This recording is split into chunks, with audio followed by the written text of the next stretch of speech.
guys, we're going to make the flowers for the head, you know? Yeah. So we're gonna make this kind of flowers, you know. Yeah, in English, guys, English araw. At least not to try. Okay.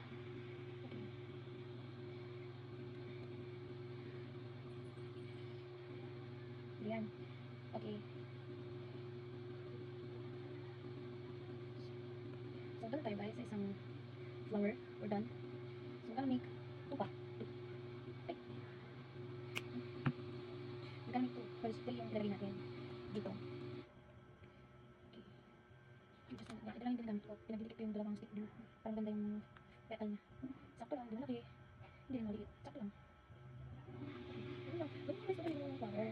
Diba? Yan. Tapos lalaki siya. Tapos yan.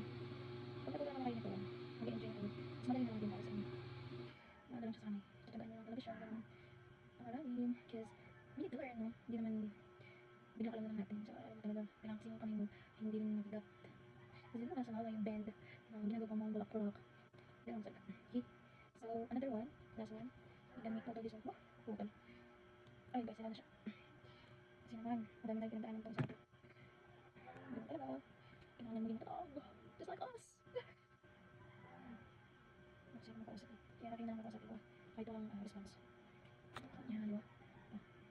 So, small lang siya. Pag gusto nyo naman malaki, so lighter nyo naman siya gagawin. Ano ba yung lighter ko? Ayun, naman naman yung gam. Hirap talaga pag organic. Okay.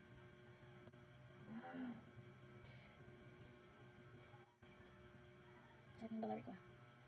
But that's okay. That's okay. So,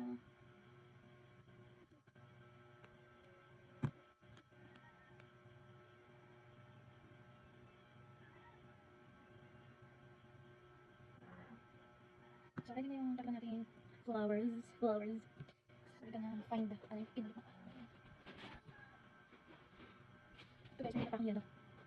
Alam nyo, itong yellow, kung malakasan ng traded na yellow. Sa red, maganda siya. And sa pink, maganda siya. Hindi ko malakasan traded. Dapat itong fuzzy wire kayo. Ito yung madalas na bibili nyo kasi maganda talaga siya guys.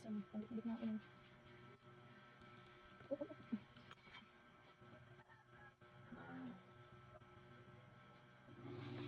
O, diba? Hindi lang pantay na. Tingnan guys. Ayan, ano yan? Tama yun siya.